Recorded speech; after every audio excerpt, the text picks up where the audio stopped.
Hey, what's up guys?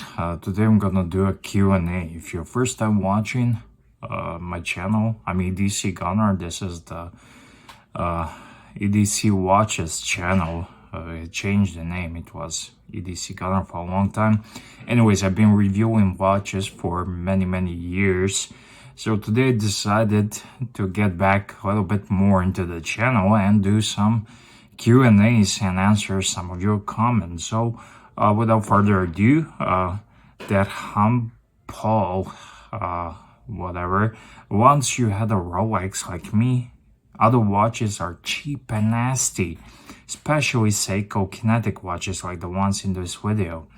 Well, I had a Rolex like you. I had several of them, probably not like you, but anyways, yeah, I agree.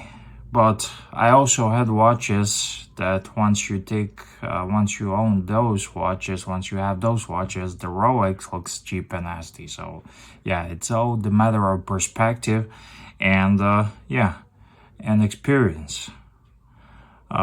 Jerry L. Vega says, despite the watch bands are hard to resize, therefore they lost their popularity. I just resized my wife's old watch, and I also have a watch with the Speedo watch band that I still use that belonged to my father. Those are those stretchy watch bands, you know, the stretchy watch bands I'm wearing today, my Planet Ocean, but I'm planning to switch to the IWC just after this video. Actually, I'm gonna switch it right now because I'm gonna forget. Yeah, just kind of feels that works better with my outfit. Do you match your watches with your outfits? Write me down.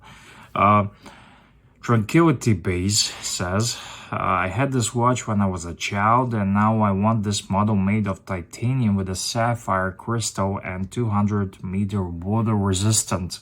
This is a vintage Casio data bank from the 80s. And this is an interesting concept. He wants this model made of titanium. I like it, with sapphire crystal and 200-meter. Well, a 200-meter water resistance would be a bit of an issue for this type of a watch, but sapphire crystal and titanium, and you would be looking at least $500 Casio, which would be, I don't know, I'm not really sure. I think it could work, actually. They sell those plastic swatches for, well, half of that, but on the secondary market, I don't know. It's an interesting idea, Tranquility. Greg Barrett, one of my longtime viewers, says, I like the blue better than the yellow with the pokes. Thanks, Greg. Thank you for your support for all these years. Elijah says, what's the point of opening a Rolex? My video will this $20 to open my Rolex. And he says, what's the point of opening a Rolex? The point of opening a Rolex is to whether or not to see perhaps you are buying a Rolex. Believe it or not, Elijah, people used to buy pre-owned Rolexes without books and papers, vintage Rolexes and whatnot. And vintage Rolex on this video is from 1986. And sometimes you just wanna, before buying, check out the movement to see if it has a correct movement, if it has a parts, if there's any water damage inside of the movement, and many other things. You want to open it. But if you know what you're doing, if you do not know what you're doing, then don't open it. Watch dealers open Rolexes all the time. It better be a good watch for the 2K price tag, says Terry Tutos. Tech Queer Formula 1. Chronograph. I don't think it's a good watch for a 2K price tag, to be honest, because it's a quartz Formula 1 quartz chronograph with the Ronda movement. But if you're gonna buy it on a secondary pre-owned market on eBay, somewhere like that, it's a good watch. But 2K price tag, quartz, Ronda powered, Formula 1. I don't think it's a good value. You can buy a Tudor, automatic Tudor for that. Not a chronograph, but still. You can buy a old Breitling chronomat for 2K. Probably, I don't know. You could, actually, back in the day. Ramesh TS says, nice video, my dad wore it for the longest time. Thanks for the video, brought back some good old memories. Seiko Bowhead. Yeah, Seiko Bowhead, classic vintage Seiko chronograph. If you are into collecting pieces and not just buying off the rack brand new of Amazon stuff, then Seiko Bowhead is watch for you. And also, yesterday I went some good old memories back to my old neighborhoods where I used to live and stuff like that. And I decided that I'm gonna have to at least take a month to go and walk and see all the places back in the day when I used to live, back when I used to film my channel, when I started my channel. Yeah. Okay. We're 60 man. I have one in black that I never wear.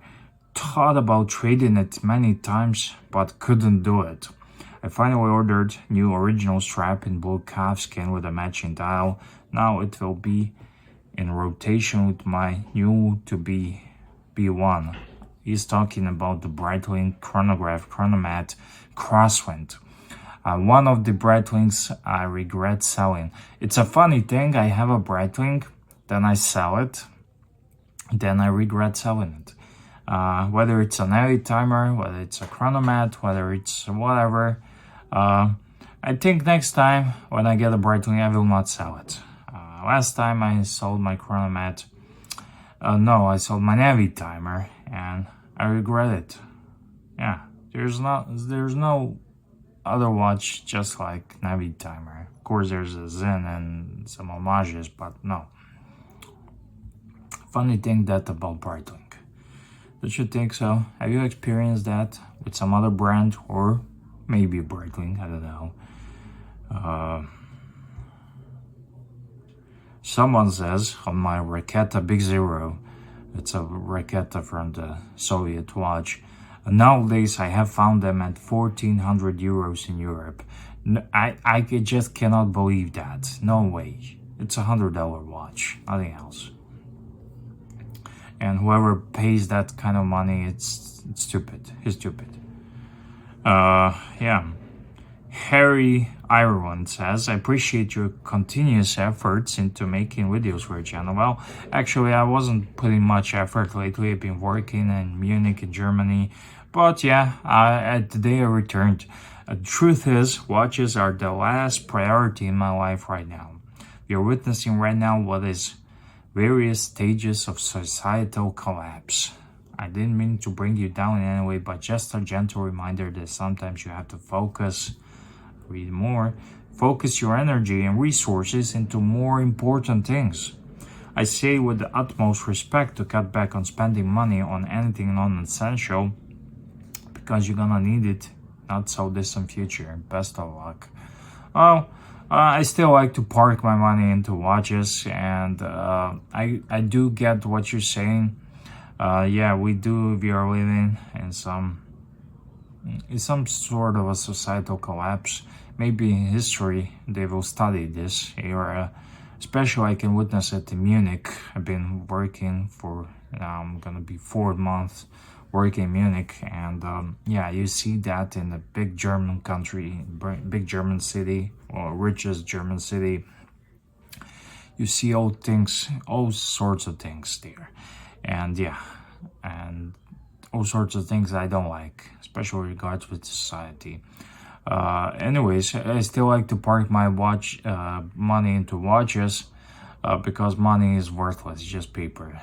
You're better off buying something else than just keeping money in your bank. Anyways, it's a way of me of venting out, and especially when I'm on the road, I like to went out and talk to you little guys a little bit, and it helps me. It helps me I'm separated from my family, so this week I'm home, but yeah, it helps me, and it helps me think about it and to survive the day.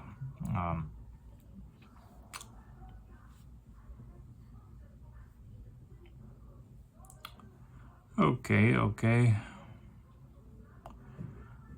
Ditto. I don't know what you say it. I never said it out loud. Ditto. Uh, we had the option this week to get either, and eventually decided the black over blue. He's talking about Rolex Submariner Bluesy or the black and gold two-tone versions, CTSOX. I have to be completely honest. It's a video with the most underrated Rolex black and yellow gold Submariner, two-tone gold Submariner.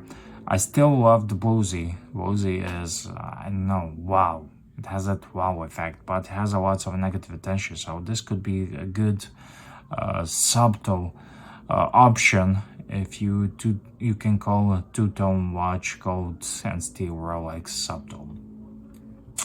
Someone says user UX to S blah blah blah. Please speak into Punjabi. Sorry, I don't speak Punjabi. I'm from Bosnia. I'm Bosnian. Mr. PLC 999 says you get a big fat zero for ignoring Jacob and Co. And my video top down actually was friends. Jacob and Co has been really hard to ignore these past couple of years, mainly thanks to producer Michael, who's shilling them. And but yeah, I don't consider them to be really some of the high horology pieces of watch manufacturer. I consider them to be more of a bling novelties into the watch world. I do appreciate the craftsmanship and all the diamonds and whatnot and correction, and put a couple tourbillons in there and put a sapphire case, and there you go, you have it. But yeah, I prefer something like a Vacheron or GLC or something like that, a bit more. So yeah, big fat zero it is for me, so sorry, not sorry. I just bought this watch 10 minutes ago, used, so cool looking. Thank you for posting this. It's one of my old videos on Citizen Avalon 6700 perpetual calendar. It's a Citizen perpetual calendar that looks like Vacheron Constantin. Check it out, it's one of my video library. Citizen Avalon 6700. And the 3-watch collection, AJ98 says my 3-watch collection, GLC dual face reverso, that's awesome. Rolex Day Date 18238 and Omega Speedmaster CK2998. That's a top-notch collection, mate.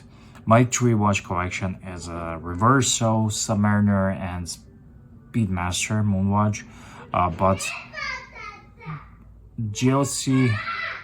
Oh, Peppa. Sorry, my kid is telling me that there is a Peppa Pig on the TV.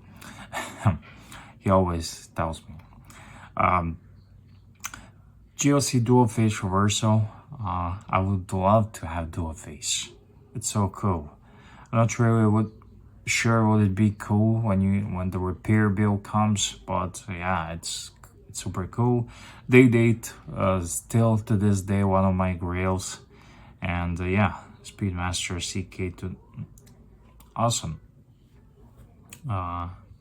Mine is a pretty boring 3-piece collection. Actually, my ideal 3-piece watch collection would be Calatrava Submariner and a Moonwatch. But yeah, GLC Reverso works just fine, and you can switch the Moonwatch with the Daytona or any other chrono, high-end chrono, and the diver. I'm not really sure you can switch the diver, but arguably you could put Blancpain in there. So yeah, That's it. Thank you guys for watching. Do tell me what's your ideal three-piece watch collection. I don't have any more time. So see you in the next video.